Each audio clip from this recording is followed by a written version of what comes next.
교육진단 시간입니다. 시험 범위가 무엇이고 어떤 식으로 출제가 되는지를 뻔히 알면서도 차일 피일 미루다가 결국 제대로 준비를 못하고 대충 넘어가기가 쉬운 것이 바로 중간 또 기말 시험이죠. 흔히 내신 성적은 관심과 성의에 비례한다고 하는데요. 주로 수업 시간에 배운 내용 가운데 예측이 가능한 문제가 출제가 되기 때문입니다. 이제 서서히 중간고사를 준비해야 할 시간입니다. 오늘은 중간고사를 어떻게 준비할 것인가를 알아보고 부모님은 또 어떻게 뒷바라지하는 것이 좋을지에 대해 얘기해보는 시간 갖도록 하겠습니다. 오늘도 윤일현 교육문화연구소 대표 윤일현 선생님 전화로 모셨습니다. 윤 선생님 안녕하십니까? 네, 안녕하십니까? 우리 학생들이 이 중간시험에 최선을 다해 준비해야 하는 이유부터 좀 설명을 부탁드립니다. 예, 방금 아주 중요한 지적을 하셨는데요. 이 내신 성적이라는 것은 우리 중간기말 시험, 이 시험은 관심과 성의에 비례하는 게 맞습니다. 왜냐하면은 배운 것에서 또 범위가 정해진 것에서 출제가 되기 때문에 평소에 얼마나 제대로 준비하느냐에 따라서 결과는 달라질 수 있습니다. 그러면은 간혹 학생들 중에는 왜 이 중간기말에 최선을 다해야 되느냐 이런 질문을 하는 학생도 있고 또 간혹 학부모님들께서는 우리 아이는 모의고사는 잘 치는데 중간기말 내신 시험은 잘 못 칩니다. 이렇게 자연스럽게 말씀을 하시는데 실제로는 내신 관리를 잘하는 게 수능 시험이나 아니면 다른 보다 심지어 우리가 수시 모집에서 논술 같은 이런 것을 잘 칠 수 있는 가장 기반이 되는 공부라는 것을 명심할 필요가 있습니다.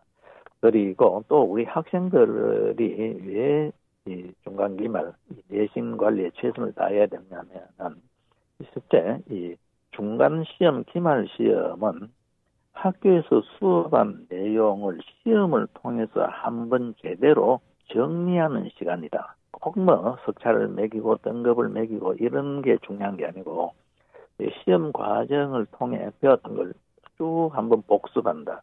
여기에 첫 번째 의미가 있고요. 그리고 또 두 번째는 학생들의 학교 생활이 좀 즐겁고 활기차기 위해서는 이 중간 기말 시험을 최선을 다해 제대로 시험을 쳤을 때 학교 생활이 더 즐겁고 또 긍정적으로 모든 학교 일을 대하게 됩니다. 그래서 내신 관리나 아니면 학교 생활이 전부 따로따로 논다면은 결국은 전체를 모으면은 바람직하지 않는 결과가 나오는 경우가 많습니다. 그래서 학생 자신의 심리적 안정뿐만 아니라 흔히 조금 속된 표현일지 모르지만 가정의 평화를 위해서도 내신 관리에 최선을 다해야 됩니다.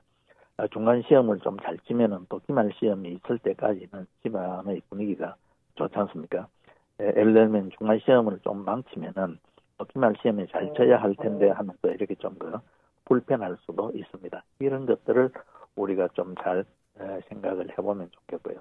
그리고 이 내신 관리는 무엇보다도 중요한 게 수시 모집에서는 지금은 자기소개서나 아니면 이런 추천서 같은 기능이 전부 없어지거나 약화됐기 때문에 실제로 학생부 종합전형이든 혹은 교과전형이든 절대적인 평가 기준이 소위 말하는 이 중간 기말 시험에 근거한 내신 성적입니다.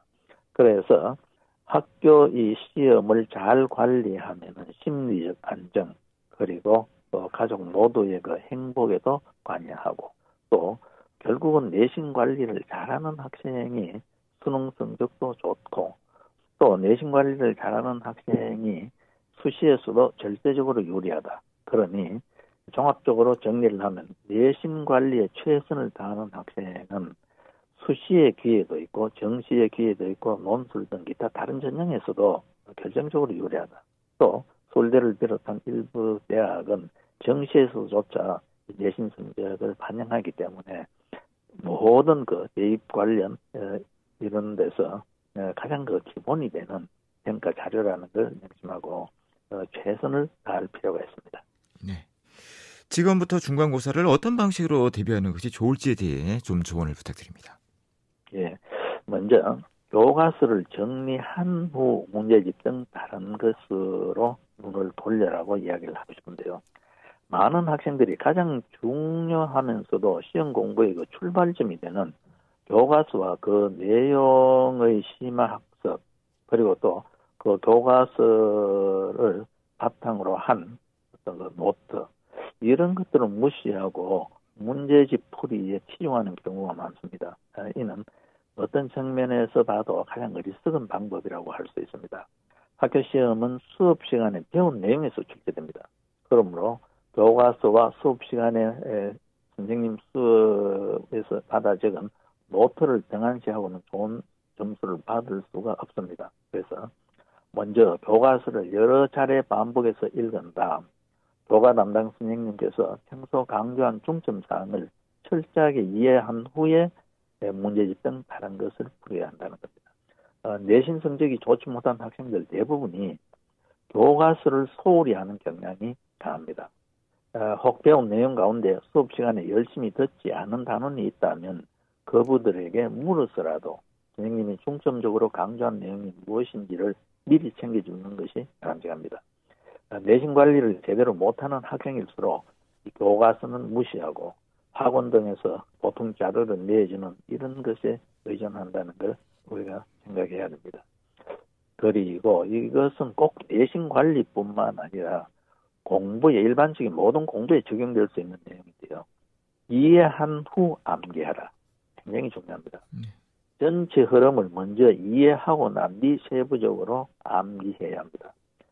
시험을 한 열흘 정도, 보름 정도 앞두고 학습 계획을 세울 때 많은 학생들이 아마 하루에 한 과목씩 끝낸다는 이런 계획을 많이 세웁니다. 지금 부모님 세대 때도 그랬습니다. 예를 들면 오늘은 국어 떼고 내일은 떼고 이런 식인데 이를테면은 어떤 과목이 1쪽에서 50쪽까지라고 할 때 어느 날 하루 만에 다 암기하겠다는 이런 식으로 앉아서 막 1페이지부터 계속 빼고 공부를 해나가는데 이렇게 되면 진도도 잘 안 나가고 결국은 하루 저녁에 그 한 과목만 붙잡고 다 끝내지 못한 채 다른 과목으로 넘어가야 되는 경우가 많습니다. 그래서 이런 경우에는 결국 지쳐서 포기하게 된다는 겁니다.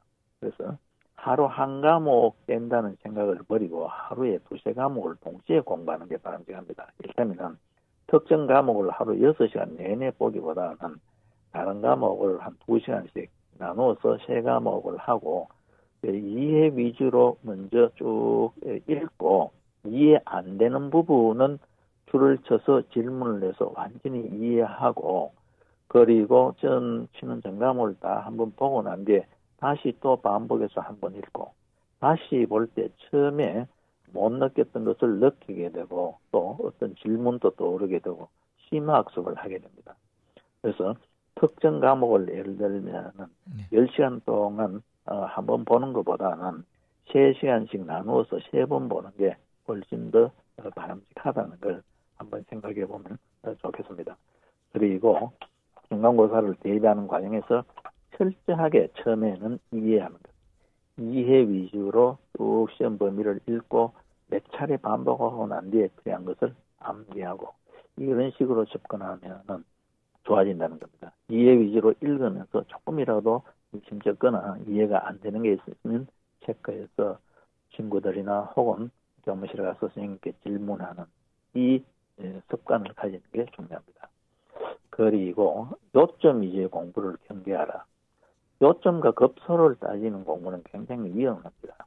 학교 시험은 정해진 좁은 범위에서 출제되기 때문에 때로는 시험 문제로서의 가치와 객관적 타당성 면에서 좀 논란의 소지가 있는 문제도 출제될 수 있습니다. 그래서 시험 범위 안의 모든 내용을 철저하게 공부해야 됩니다. 우리가 흔히 약삭빠른 고양이 앞눈 없다는 말이 있지 않습니까? 이 말을 상기하면서 좀 우직한 태도로 공부를 해야 됩니다. 또 내신 경쟁이 치열해지다 보면 혹시 그 학원 같은 데서 특정 학교의 전년도 시험 문제 우리가 흔히 족보 이런 걸 나누어 줘서 대비하기도 하는데 실제로는 요즘 모든 시험 문제가 공개되고 모두가 평가하는 시기이기 때문에 똑같은 문제는 나오지 않는다는 겁니다. 그래서 그것보다는 교과서에 있는 내용을 제대로 이해함으로써 나는 어떤 문제가 나와도 적용하고 응용할 수 있다는 이런 식의 공부를 하는 게 바람직하다는 겁니다. 그래서 다시 요약하면은 한 과목을 오래 붙잡고 있기보다는 여러 과목을 나누어서 이해 위주로 반복해서 여러 차례 보고 난 뒤에 시험 전날 딱 앉아서 암기할 것은 암기하고 부족하고는 정리하는 게 효과가 있을 수 있다. 이 점을 꼭 기억하면 좋겠습니다. 네. 시험이 다가오면요, 부모님들이 더 긴장을 하고 이는 자녀에게 역효과를 또 가져오기가 쉽죠. 시험을 앞두고 부모님께서는 어떤 마음으로 자녀를 뒷바라지하는 것이 좋겠습니까?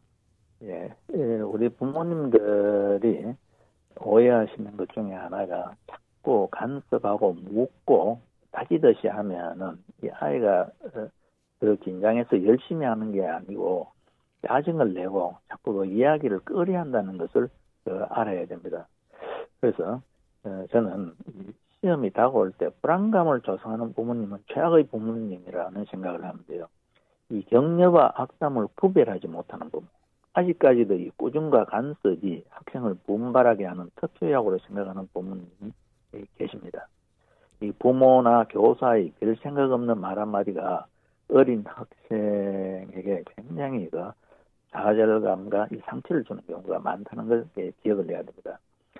일반적으로 어떤 그 위기를 들먹이며 사람을 통제하려는 사람에게서는 남을 설득하려는 진지한 노력과 고뇌의 흔적을 찾아보기 어렵습니다. 예를 들면 이번에 시험 못 치면 너는 망한다라거나 끝나는 거야. 이런 식의 말을 해서는 안 됩니다. 부모가 학생에게 조장하는 위기로는 그것도 일종의 폭력입니다. 위기로의 무자비한 횡포 앞에서 대부분 힘없는 어린 학생들은 위기 극복의 의지를 갖기보다는 불안감 때문에 무기력해지기 쉽습니다. 위기론 속에는 이 가학성의 잔인함이 깃들어 있습니다. 불안감은 인간의 모든 잠재 능력을 파괴하고 영혼을 병들게 합니다. 어떤 경우든 자녀가 불안하게 해서는 안 된다는 겁니다. 그래서 어른아이 할 것 없이 칭찬과 격려의 말을 들으면 기분이 좋아지고 또 힘이 솟아나게 된다는 사실을 명심할 필요가 있습니다. 그리고 무엇보다도 부모님께 당부하고 싶은 것은 완벽을 강요해서는 안 되는 겁니다. 그냥 너희가 할 수 있는 범위 내에 최선을 다해라. 이렇게 이야기를 하고 오히려 부모가 관리해야 되는 것은 제대로 푹 자고 깨어있을 때 집중하고 또 제대로 잘 먹는 데 신경 써주는 게 되게 훨씬 더 바람직한 뒷바라지라는 걸 명심하시고 또 우리가 학생이 있으면은 사실은 우리가 수험생이 있으면은 한 가족의 총력전이라고 이야기하지 않습니까? 늘 믿어주고 믿고 맡긴다는 자세를 보여줄 때 자녀가 훨씬 더 책임감을 가지고 공부한다는 걸 꼭 한번 생각해 보시면 좋겠습니다.